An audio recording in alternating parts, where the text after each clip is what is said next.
Silakan duduk Bapak Ibu Saudara. Ya, sepanjang hari ini saya sampaikan firman Tuhan tentang mengerjakan kehendak dan rencana Tuhan. Ya, tadi pagi saya bicara dari tokoh Alkitab Triwira Daud. Triwira Daud itu bicara tentang, sebentar ya. Ini yang biasa menjadi perkasa.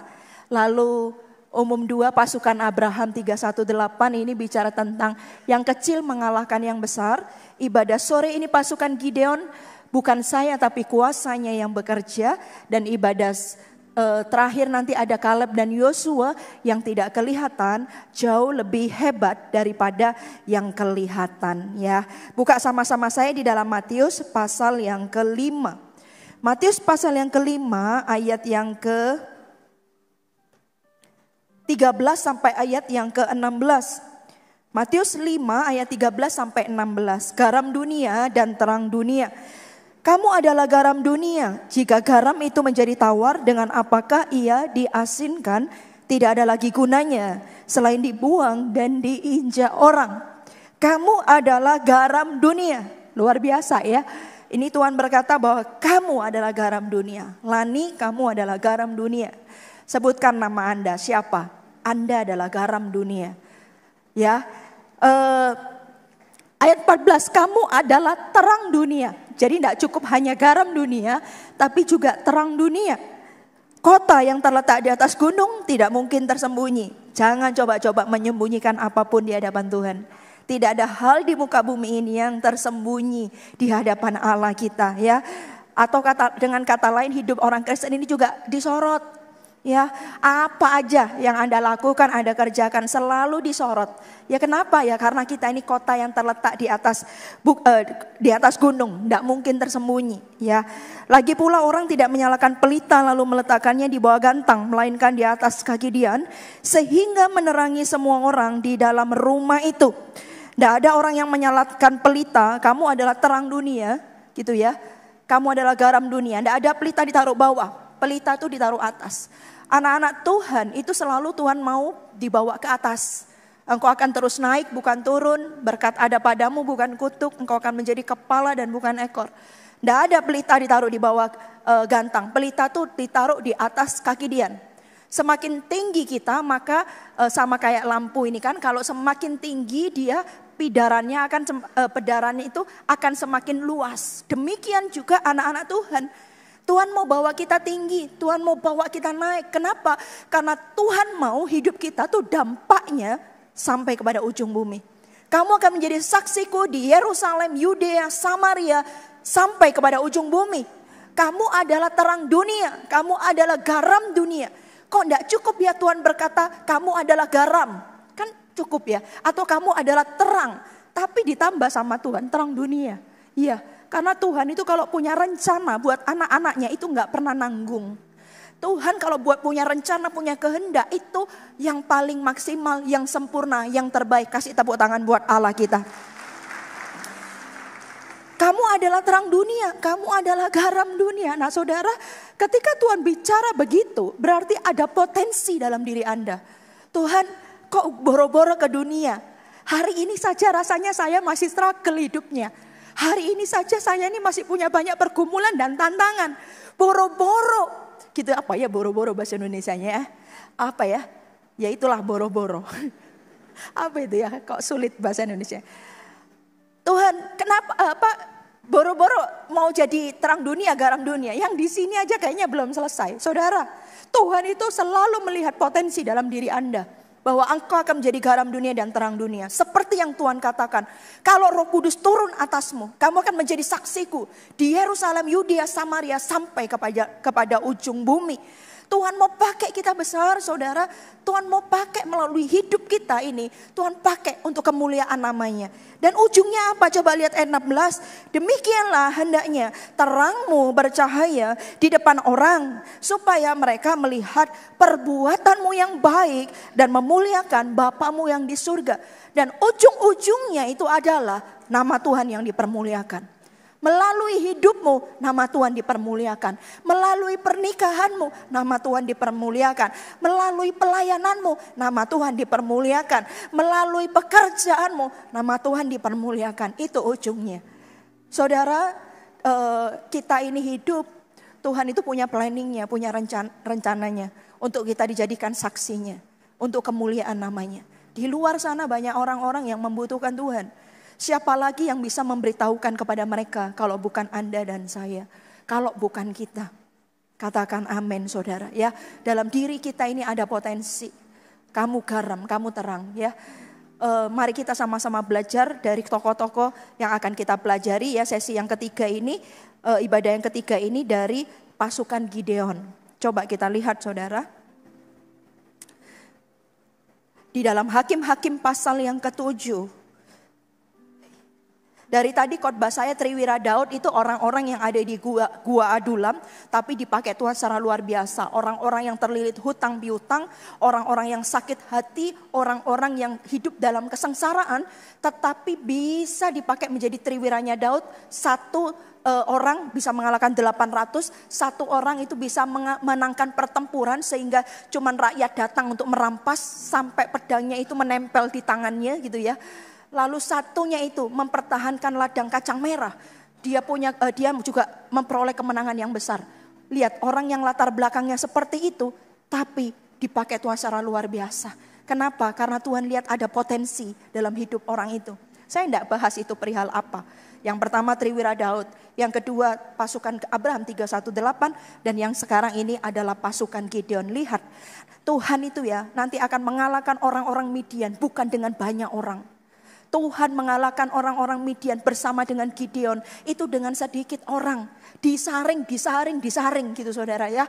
Nanti kita akan baca, ayo kita sama-sama baca dulu ya. Hakim-Hakim 7 ayat pertama sampai ayat yang ke-25 saya baca. Gideon mengusir musuh. Adapun Yerubbaal itulah Gideon, bangun pagi-pagi dengan segala rakyat yang bersama-sama dengan dia. Lalu mereka berkemah dekat mata air Harod. Perkemahan orang Midian itu ada di sebelah utaranya dekat bukit More di lembah. Berfirmanlah Tuhan kepada Gideon. Ini ya ayat kedua, Tuhan berfirman Tuhan kepada Gideon. Terlalu banyak rakyat yang bersama-sama dengan engkau ini daripada yang ku hendaki untuk menyerahkan mereka. Untuk menyerahkan orang Midian ke dalam tangan mereka. Jangan-jangan orang Israel memegahkan diri terhadap aku sambil berkata, tangankulah sendiri yang menyelamatkan aku. Maka sekarang serukanlah kepada rakyat itu demikian. Siapa yang takut dan gentar, lihat ini mulai disaring sama Tuhan. Siapa yang takut dan gentar, biarlah ia pulang. Hanya dari pegunungan Gilead. Lalu pulanglah 22.000 orang dari rakyat itu. Dan tinggallah 10.000 orang. Berarti pertamanya 32.000 orang. 32.000. Lalu Tuhan berkata, ini too much, terlalu banyak. Lalu yang takut, yang gentar disuruh pulang.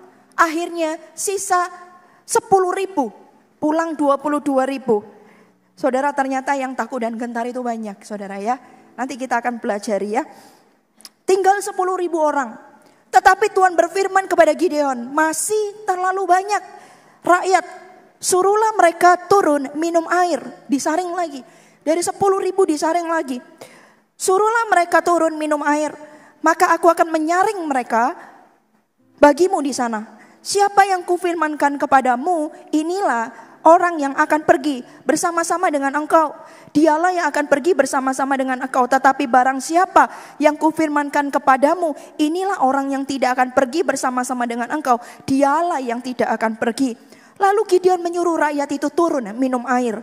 Dan berfirmanlah Tuhan kepadanya, barang siapa yang menghirup air dengan lidahnya seperti anjing menjilat, haruslah kau kumpulkan tersendiri.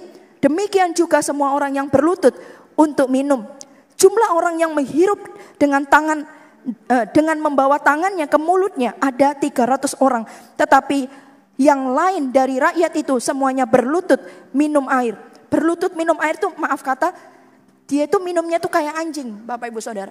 Jadi dia berlutut lalu lidahnya yang minum gitu ya. Bukan air itu diambil begini dimasukkan ke dalam mulutnya. Yang minum air pakai tangannya dimasukkan ke mulutnya. Itu cuman berapa Bapak Ibu Saudara? 300. Berarti dari 10.000 dikurangin berapa? Cuma tinggal 300. 9.700 Saudara. Dikurangin lagi. Lalu ayat 7, lalu berfirmanlah Tuhan kepada Gideon. Dengan ke-302 kali ya, Tuhan berfirman tadi ayat kedua, setelah itu ayat 4 Tuhan berfirman lagi, ayat 7 Tuhan berfirman lagi kepada Gideon. Dengan ke-300 orang yang menghirup itu akan kuselamatkan kamu.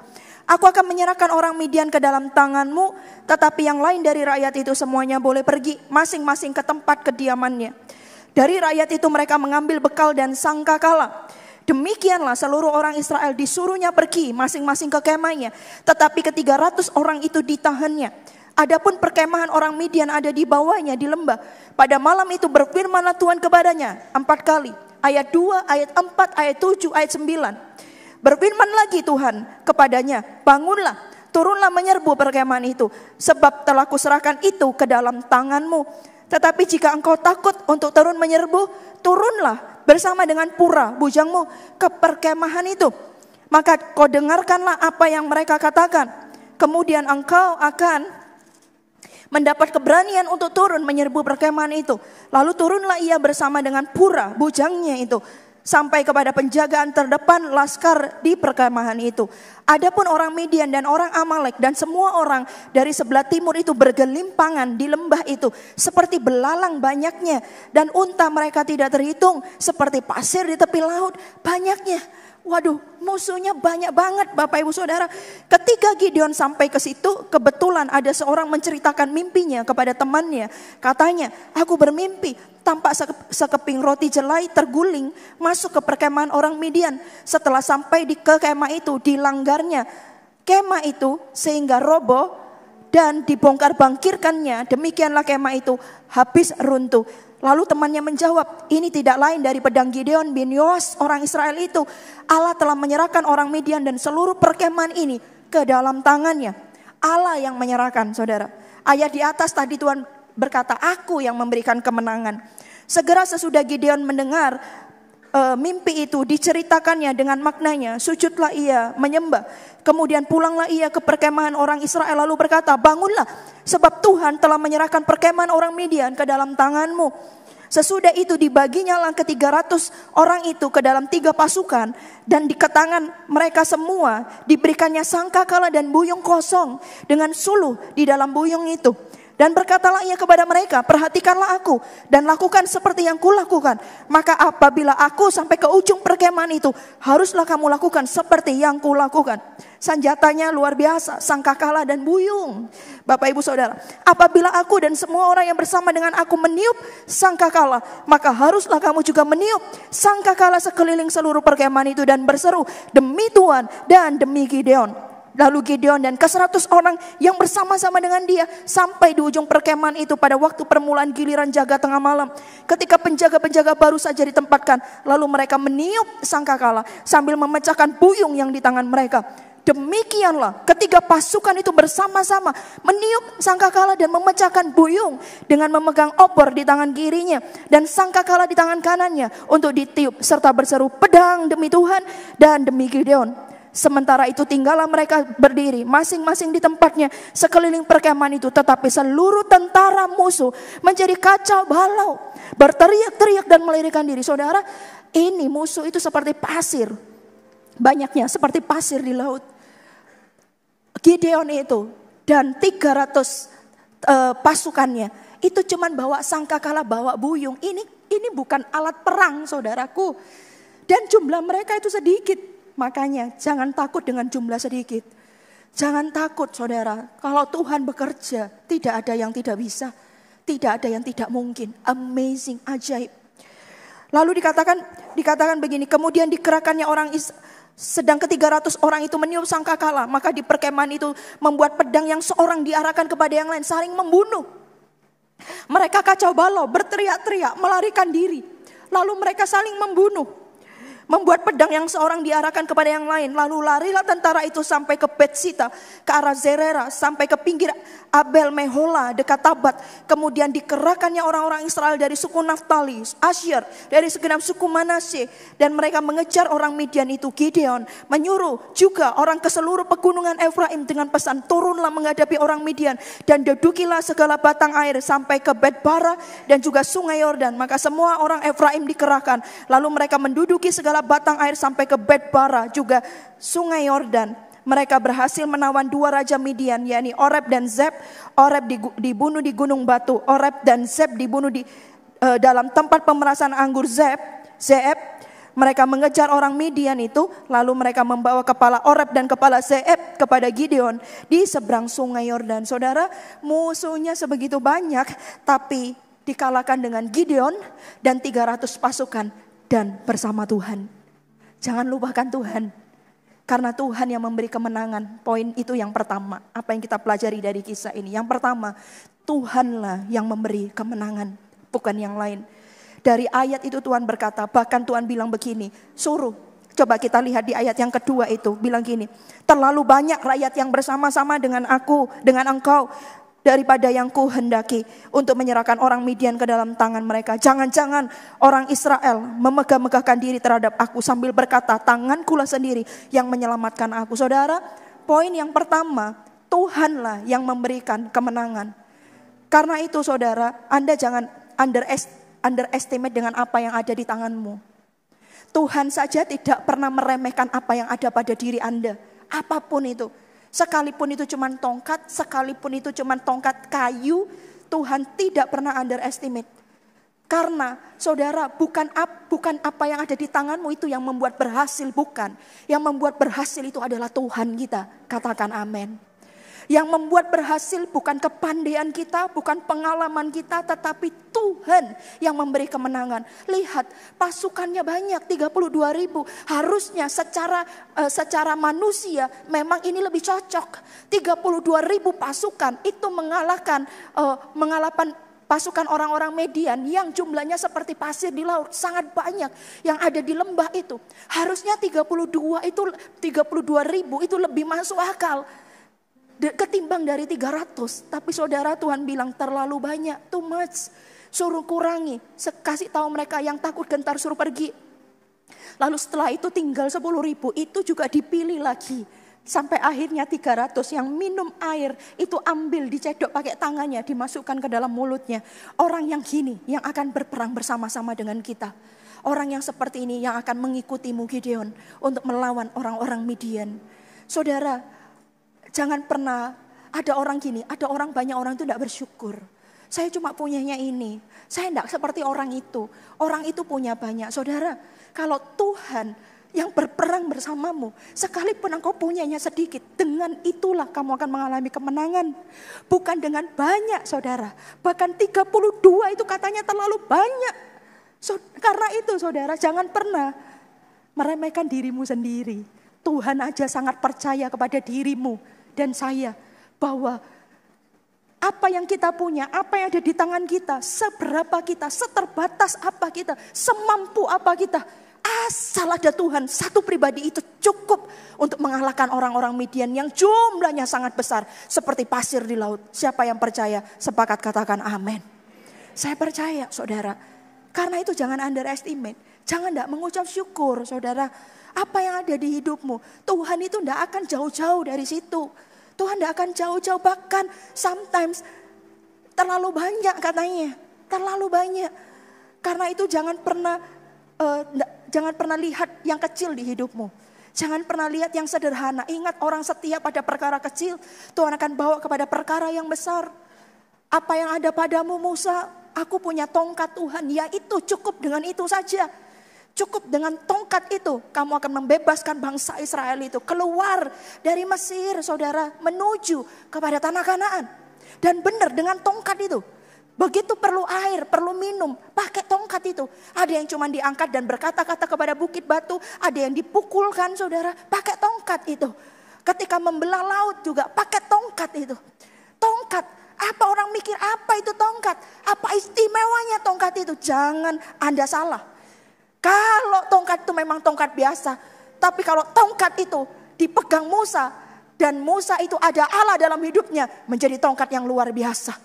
Karena itu saudara, Tuhan itu bisa pakai hidupmu. Engkaulah terang dunia, engkaulah garam dunia. Tidak usah lihat yang tidak ada padamu. Karena Tuhan melakukannya selalu apa yang ada padamu. Tuhan selalu dimulai dari situ. Dan jangan tidak bersyukur.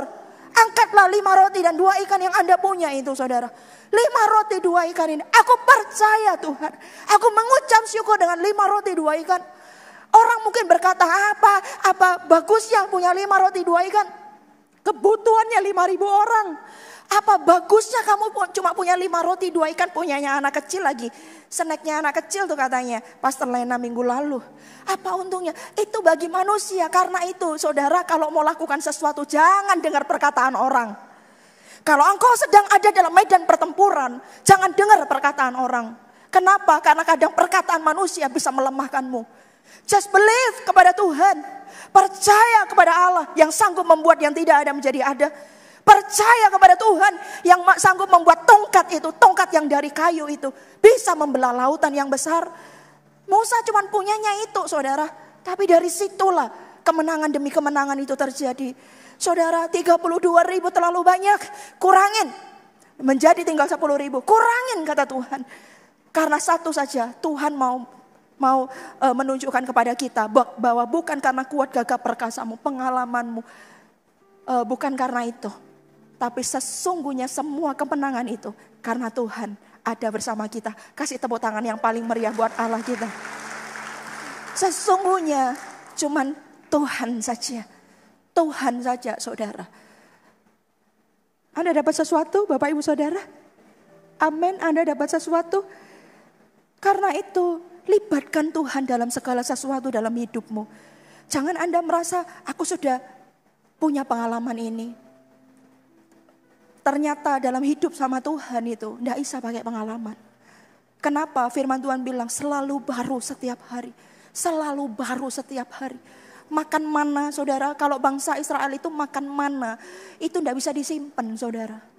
Ketika bangsa Israel keluar dari Mesir ke menuju tanah Kanaan, dia kan lewat padang gurun. Mereka diberi makan sama Tuhan, every day, itu makan mana. Mana itu nggak bisa disimpan, kalau terlalu lama itu bisa rusak. Setiap hari Tuhan kasih baru. Selalu baru setiap hari. Selalu baru. Makanya kan saudara selalu libatkan Tuhan. Bangun tidur, ambil gitarmu, tutup matamu dan berdoa kepada Tuhan. Tuhan, hari ini sampai nanti malam kuserahkan ke dalam tanganmu. Engkau yang memberikan hari ini, Engkau yang akan menuntun. Tuntunlah hambamu ini Tuhan. Bertemu dengan orang yang tepat, di waktu yang tepat. Tuhan, Engkau yang paling jago untuk mengubah setiap keadaan. Melibatkan Tuhan. Mengangkat 5 roti 2 ikan yang Engkau punya. Tuhan, ini yang aku punya. Tapi aku percaya dengan ini aku bisa memberi makan 5.000 orang. Tuhan, aku punyanya ini Tuhan. Aku serahkan kepada Tuhan. Kemenangan selalu milik Tuhan. Katakan amin. Yang kedua Bapak Ibu Saudara, apa yang kita pelajari dari ayat ini? Yang kedua dikatakan begini. Maka sekarang ayat yang ketiga, serukanlah kepada rakyat itu demikian, siapa yang takut dan gentar, biarlah ia pulang enya dari pegunungan Gilead. Ya kan? Yang takut gentar suruh pulang, akhirnya berkurang 22.000 tinggal 10.000. Dari 10.000 itu bilang begini juga ayat yang kelima, barang siapa yang menghirup air dengan lidahnya seperti anjing menjilat, haruslah kau kumpulkan tersendiri. Juga demikian orang yang berlutut untuk minum, orang yang ambil pakai tangannya itu untuk minum, kumpulkan sendiri. Akhirnya yang minum pakai lidahnya dengan menjilat seperti anjing, disuruh pulang. Yang ini jumlahnya 300. Yang kedua saudara, apa yang kita pelajari? Yang kedua saudara, mengurangi pasukan, artinya kurangi hal-hal yang tidak perlu dalam hidup kita. Mengurangi hal-hal yang tidak perlu dalam hidup kita. Dari 32.000 kebanyakan apa hal-hal yang tidak perlu di hidup kita? Takut, khawatir, gentar saudara. Itu hal-hal yang tidak perlu. Sampai jumlahnya sedikit, kesombongan kita mungkin. Akhirnya dikurangi terus sama Tuhan. Sampai apa? Sampai cuman karena 300, cuma jumlahnya 300. Ini Gideon dan pasukannya benar-benar bersandar sama Tuhan. Sampai Tuhan bilang gini, kalau kamu takut, kamu nanti akan turun bersama dengan bujangmu. Pura namanya. Setelah itu sampai dapat mimpi dan segala macam. Saudara, kadang dalam hidup ini akan dikurangi semua hal yang tidak perlu. Ya, saya mendadak tadi kepikiran, coba minta tolong. Anda bisa bayangkan, tidak usah dilihat tasnya saudara ya. Ini tasnya siapa aja, saya juga pokoknya pinjem saudara ya. Ya, ini. Anggap ini semua hal-hal yang tidak perlu itu. Tuhan berkata engkau akan terus naik dan bukan turun katanya. Berkat ada padamu dan bukan kutuk. Berarti Tuhan mau kita naik. Ikut Tuhan, Tuhan mau kita naik. Naik Anda bisa bayangkan, sekarang saya lagi mau naik gunung saudara ya. Naik gunung nih. Apa yang saya bawa? Saya bawa ini saudara. Ya, saya bawa ini. Mic lagi masih bawa. Gimana nih caranya? Ya, taruh sini. Saya masih mau bawa ini juga saudara ya. Oke, ini sebelah sini. Masih mau bawa ini juga. Oke. Bawa apa lagi saudara? Bawa aku kok kenemenan kayak ya saudara ya. Ini kalau difoto masuk sosial media bisa viral saudara ya. Bawa ini saya juga mau bawa. Oke, saya mau bawa ini. Saya bawa ini. Menurut Anda kalau ke gunung mana yang perlu? Ini perlu. Oke, mana lagi? Ransel, mana lagi? Kok enggak Alkitab? Ini jalan kehidupan Bapak Ibu Saudara ya. Aduh, gimana ini salah ini? Ini jalan kehidupan. Coba Anda bayangkan ini cuma sedikit. Berapa banyak orang Kristen bawa beban-beban gak perlu di hidupnya. Bebannya banyak banget. Sehingga boro-boro mau naik, boro-boro lagi. Ada apa ini sama boro-boro? Boro-boro mau naik. Jalan aja susah Bapak Ibu Saudara. Padahal Tuhan itu berkata yang kupasang itu ringan dan enak kata Tuhan. Dan bebanku pun itu ringan. Ada banyak orang Kristen bawa semua yang gak perlu. Yang gak perlu dibawa. Ketakutan lah. Kekhawatiran lah saudara. Semuanya dibawa. Bagaimana Anda bisa naik? Bagaimana Anda bisa menjadi garam dunia? Bagaimana Anda bisa menjadi terang dunia? Gak bisa saudara. Karena Anda terlalu banyak yang Anda bawa. Bawa yang perlu. Makanya dari 32 dikurangin jadi 22. Ini kalau terusan ini lumayan Bapak Ibu Saudara ya. Dikurangin semua. Dari 10.000 dikurangin lagi. Dikurangin. Taruh ini coba seperti saya ini. Ini kayaknya gak perlu lah ya. Ini kebesaran nih lah ya. Ini juga gak perlu ini kayaknya. Bawa yang lebih kecil. Pokoknya bisa simpen apalah. Ini bawa, ini paling penting, inilah jalan kebenaran dan hidup Bapak Ibu Saudara. Ini dibawa. Ini karena saya masih mau ngomong Bapak Ibu Saudara ya. Bawa yang perlu. Ketika yang cuman perlu ini masih ada beban, ada. Tapi itu memang perlu kamu bawa. Beban itu memang harus kamu bawa. Kalau kamu gak bawa gak bisa juga. Kamu perlu itu. Supaya sometimes beban yang kupasang ringan dan enak. Sometimes kalau masih ada beban kita masih ingat untuk datang kepada Tuhan. Kita masih ingat untuk cari Tuhan. Ada berapa banyak orang Kristen kalau sudah diberkati Tuhan lupa sama Tuhan. Ada berapa banyak orang Kristen ingatnya kalau masih ada masalah itu masih ingat sama Tuhan. Tapi begitu sudah tidak ada masalah lupa sama Tuhan. Dikurangin semua Bapak Ibu Saudara supaya kita bisa naik ke atas. Supaya kita bisa naik dari kemuliaan satu kepada kemuliaan yang lebih besar lagi. Kadang itu kesombongan kita yang harus dikurangi. Sifat-sifat kita yang buruk. Kita mudah emosi mungkin. Kita gak sabar. Kita orangnya sombong. Kita orang yang gak bisa menguasai diri. Suruh buang itu semua. Mana ada orang minum pakai menjilat seperti anjing itu, mana ada coba. Orang minum ya gimana lah caranya ya Bapak Ibu Saudara. Gak pernah kita diajari minum seperti anjing. Minum, kalaupun gak ada gelas, gak ada apa, pastilah tangan yang dipakai atau apapun. Saudara, hal-hal yang gak perlu itu buang. Sifat-sifat yang tidak perlu dibuang. Supaya apa? Supaya kita bisa terus naik. Supaya kita bisa terus dipercaya sama Tuhan. Supaya kita bisa terus dipakai sama Tuhan. Supaya kita terus diangkat sama Tuhan.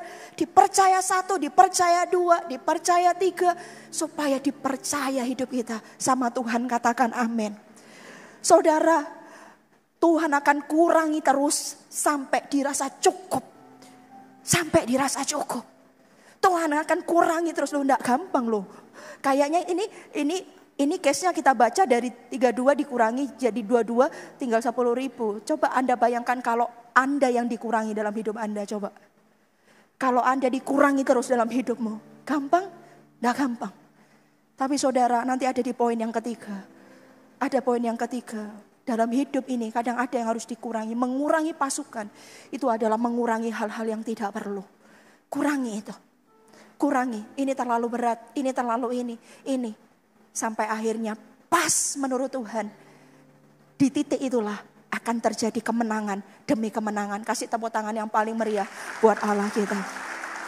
Ini boleh dikembalikan lagi. Thank you. Terima kasih.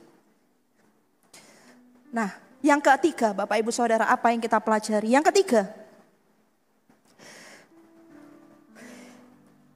ketiga Bapak Ibu Saudara, coba kita lihat di ayat yang kedua.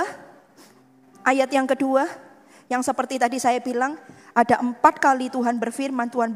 Ayat 2, dikatakan begini, berfirmanlah Tuhan kepada Gideon. Ayat 4, Tuhan berfirman kepada Gideon. Ayat 7, lalu berfirmanlah Tuhan kepada Gideon. Ayat 9, pada malam itu berfirmanlah Tuhan kepada Gideon. Ada 4 kali kata berfirman. Yang ketiga, saudara, mengejar perkenanan dan penyertaan Tuhan. Lewat apa? Lewat tuntunan dan lewat mendengar tuntunan Tuhan dan hidup dalam ketaatan. Saudara, begitu Gideon itu dengar Tuhan ngomong, Tuhan berfirman, Gideon melakukan. Tuhan berfirman, Gideon melakukan. Tuhan berfirman, Gideon melakukan. Saudara, dalam hidup ini paling perlu tuntunan Tuhan. Tuntunan Tuhan ini perlu. Ingat waktu itu di sungai Elisa atau Elia akhirnya suruh pindah ke Sarfat. Di sungai Kerit, Elia suruh pindah. Karena sungai itu airnya sudah kering. Waktu itu Elia dipelihara sama Tuhan di sungai Kerit. Dia diberi makan. Tapi setelah itu pindah. Diberi makan oleh burung gagak yang kirim. Setelah itu sungai itu menjadi kering, firman Tuhan katakan. Lalu Tuhan berfirman kepada Elia. Pergilah ke Sarfat. Suruh cari janda, kamu akan menemui janda di Sarfat. Suruh pergi ke Sarfat. Saudara, lihat. Tuntunan demi tuntunan, itu yang perlu. Tuntunan demi tuntunan. Ketika kita mendengar tuntunan Tuhan dan kita hidup dalam ketaatan, itu yang akan menghasilkan perkenanan Tuhan. Itu yang akan menghasilkan perkenanan dan penyertaan Tuhan. Coba lihat, sebelum Tuhan memberikan kemenangan, Tuhan selalu memberikan tuntunannya dan Tuhan berfirman. Ayat 2. Ayat 4, ayat 7, ayat 9, Tuhan berfirman. Dan setiap Tuhan berfirman, Gideon melakukan. Setiap Tuhan berfirman, Gideon melakukan. Setiap Tuhan berfirman, Gideon melakukan. Tuntunan Tuhan dan hidup dalam ketaatan, itu akan menghasilkan perkenanan Tuhan dan penyertaan Tuhan. Begitu di waktunya Tuhan, apa yang terjadi? Sekarang pergilah, lalu dia kumpulkan orang-orang ini. Orang-orang Median sudah diserahkan ke tangan kita. Ayo kita berperang. Tuhan sudah menyerahkan mereka ke tangan kita. Kemenangan ada di pihak kita. Lihat saudara, kalau ada perkenanan Tuhan, kalau ada penyertaan Tuhan, that's it. God timing, itulah yang namanya waktu Tuhan. Di titik itulah keadaanmu akan berubah. Yang dulunya penuh dengan air mata, engkau akan bersorak-sorai penuh dengan sukacita. Yang dulunya penuh dengan padang gurun dan padang gurun akan menjadi padang belantara, di mana yang tanahnya gersang akan menghasilkan mata air. Di titik itulah saudara, di titik itulah ketika perkenanan, ketika tuntunan Tuhan dan ketaatan muncul di satu titik, akan terjadi yang namanya perkenanan. Dan perkenanan ini akan terjadi penyertaan saudara. Dan ketika terjadi perkenanan dan penyertaan, di sanalah saudara, di sanalah padang gurun akan menjadi padang belantara. Tanah gersang akan menghasilkan mata air. Disitulah yang namanya kairos Tuhan. Orang yang menabur dengan mencucurkan air mata, dia akan pulang dengan bersorak-sorai dan membawa berkas-berkasnya. Katakan amin. Itulah tahun kemenangan, itulah tahun Yobel, tahun kelimpahan yang akan terjadi dalam kehidupan kita, saudara. Dan saya mau beritahu, apakah itu pasti terjadi? Pasti terjadi, karena itu adalah janji Tuhan dalam kehidupan kita. Menunggu masa itu yang tidak mudah. Tapi ketika menunggu masa itu, jangan dengar yang lain. Karena bahaya. Kalau dengar yang lain ini, saudara, agak tricky. Dengar yang lain Anda bisa tersesat. Dalam hidup ini ingat ada 3 suara. Yang pertama suara Tuhan, yang kedua suara roh jahat. Yang ketiga adalah suara Anda sendiri, saudara. Hati-hati, ini suara siapa yang sedang berbicara. Karena itu di dalam lembah, di dalam masa Kronos. Kronos itu belum masa Kairos. Masa Kronos itu adalah masa penantian, saudara. Ketika pada masa itu banyaklah firman Tuhan. Banyak baca Alkitab, banyak dengar firman. Kenapa? Karena suara Tuhan yang kita dengar. Suara Tuhan yang kita dengar. Sabar, ada waktunya Tuhan. Anda bisa menjadi sabar. Tunggu, kamu ini benih kalau tidak pernah mati. Benih itu tidak akan pernah bertumbuh dan berbuah. Oh, berarti harus mati dulu. Oh, berarti ada prosesnya, ada waktunya. Itu akan menguatkan kita. Suara yang kita dengar itu akan menguatkan kita. Begitu kita dengar suara, itu menjadi tuntunan dalam hidup kita. Kalau itu suara Tuhan, Tuhan berfirman, itu akan menjadi tuntunan dalam hidup kita. Dan ketika menjadi tuntunan, maka kita akan melakukannya, betul enggak? Kok kayaknya aku nih masih ada hal yang kurang di hidupku, masih ada keberatan dalam batin. Aku nih ternyata masih belum mengampuni. Setiap doa, kok ingat orang itu, setiap doa ingat orang itu, setiap doa ingat orang itu. Ini waktunya aku harus mengampuni. Seperti seolah-olah Tuhan minta ini dari hidupku. Tuhan, aku tidak mampu tapi aku mau mengampuni orang itu. Aku mau Tuhan, aku tidak mampu tapi aku mau ambil semua Tuhan, mampukan aku. Dia ambil sama Tuhan, ketemu orangnya, Anda bisa bicara sama orang itu. Dia ambil. Ada ketaatan, ada tuntunan, ada ketaatan. Tinggal tunggu waktu, tuntunan dan ketaatan itu akan ketemu. Ada ujungnya satu, yaitu perkenanan. Dan ketika perkenanan akan ada penyertaan. Begitu titik itu sampai, saudara, di titik inilah kairos Tuhan akan terjadi. Di titik inilah, saudara, kemuliaan akan Tuhan nyatakan dalam kehidupan kita. Katakan amin. Katakan amin. Karena itu, saudara, ya, jadi kejar tuntunan. Kejar tuntunan.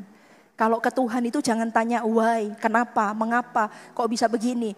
Ini no, Tuhan apa yang harus aku lakukan dan aku perbuat. Tuntunan Tuhan. Yang keempat, yang terakhir Bapak Ibu Saudara, apa yang kita pelajari. Yang keempat, coba kita lihat.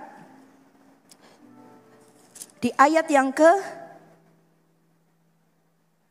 17, perhatikanlah aku, lakukan seperti yang kulakukan, maka apabila aku sampai ke pintu perkemahan itu haruslah kamu lakukan seperti yang kulakukan. Apabila aku dan semua orang yang bersama-sama dengan aku meniup sangkakala, maka haruslah kamu juga meniup sangkakala sekeliling seluruh perkemahan itu dan berseru demi Tuhan dan demi Gideon. Jadi Gideon dan 300 pasukannya mengalahkan orang Midian dengan sangkakala, dengan buyung. Yang keempat, yang terakhir, kuasa Tuhan bekerja melalui orang yang biasa dan hal yang tidak terduga. Hal yang biasa melalui orang biasa dan tidak terduga. Karena itu saudara, Tuhan kita itu, kita tidak bisa menebaknya. Kok bisa mengalahkan, jumlahnya udah dikit, cuma 300, musuhnya seperti pasir di laut. Melawannya bukan pedang, meniup sangkakala dan bawa buyung. Sangkakala dan bawa buyung, cuman begini. Lalu bersorak-sorai, suruh bersorak. Pedang bagi Tuhan dan pedang bagi Gideon. Cuman suruh begitu doang. Nanti ya aku akan sampai di ujung. Begitu aku kasih kode, kamu langsung lakukan itu. Jadi begitu Gideon sampai di ujung, ditiuplah sangkakalanya. Pedang bagi Tuhan, pedang bagi Gideon. Lalu semuanya juga sama-sama. Setelah itu orang itu bisa kacau balau. Orang itu bisa berteriak-teriak melarikan diri. Lalu mereka bisa pedang-pedangan sendiri. Kok bisa, saudara? Kok bisa? Kuasa Tuhan itu gak bisa dibatasi oleh apapun juga. Dia akan bekerja kepada orang-orang yang biasa, orang-orang yang taat, orang-orang yang dengar-dengar akan suara Tuhan. Dan pekerjaannya tidak terduga. Bagaimana bisa pakai buyung? Bagaimana bisa pakai sangkakala? Percayakah Anda saudara bahwa Tuhan itu bisa memakai apa saja dengan caranya. Dan caranya kadang di luar dari akal kita. Siapa yang percaya bisa lambaikan tangannya? Amin. Saya juga percaya Bapak Ibu Saudara. Saya percaya. Karena itu jangan pernah batasi Tuhan. Jangan pernah batasi Tuhan. Kalau Anda lihat, wah rasanya jalan buntu. Enggak. Terkadang jalan buntulah, itulah kemuliaan. Seperti bangsa Israel ada di laut, depannya laut, belakangnya pasukan Firaun. Jalan buntu kan itu. Gimana?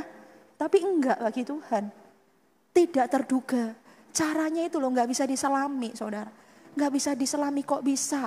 Kok bisa? Ada banyak hal dalam hidup bersama dengan Tuhan. Ada hal-hal yang gak terduga. Makanya harus dekat sama Tuhan. Kalau engkau dekat sama Tuhan, engkau tidak akan worry. Engkau akan percaya. Percaya. Engkau akan percaya apapun yang akan dilakukan, apapun yang mau dikerjakan. Engkau akan percaya kepadanya. Sekalipun di luar dari bayangan Anda itu akan tetap percaya. Katakan amin. Dekat sama Tuhan terus. Dekat sama Tuhan. Kadang caranya ajaib. Tapi kalau engkau dekat sama Tuhan, engkau aman. Engkau tahu bahwa engkau dekat dengan Tuhan. Engkau tahu bahwa ada Tuhan di pihakmu. Engkau tahu bahwa sekalipun semua orang ini berdiri melawanmu. Tapi asal Tuhan saja seorang berpihak kepadamu. Cukup saudara. Tuhan akan mengalahkan semua musuh-musuhmu. Katakan amin. Kasih kemuliaan yang paling meriah buat Allah kita. Mari saya undang semua bangkit berdiri. Haleluya.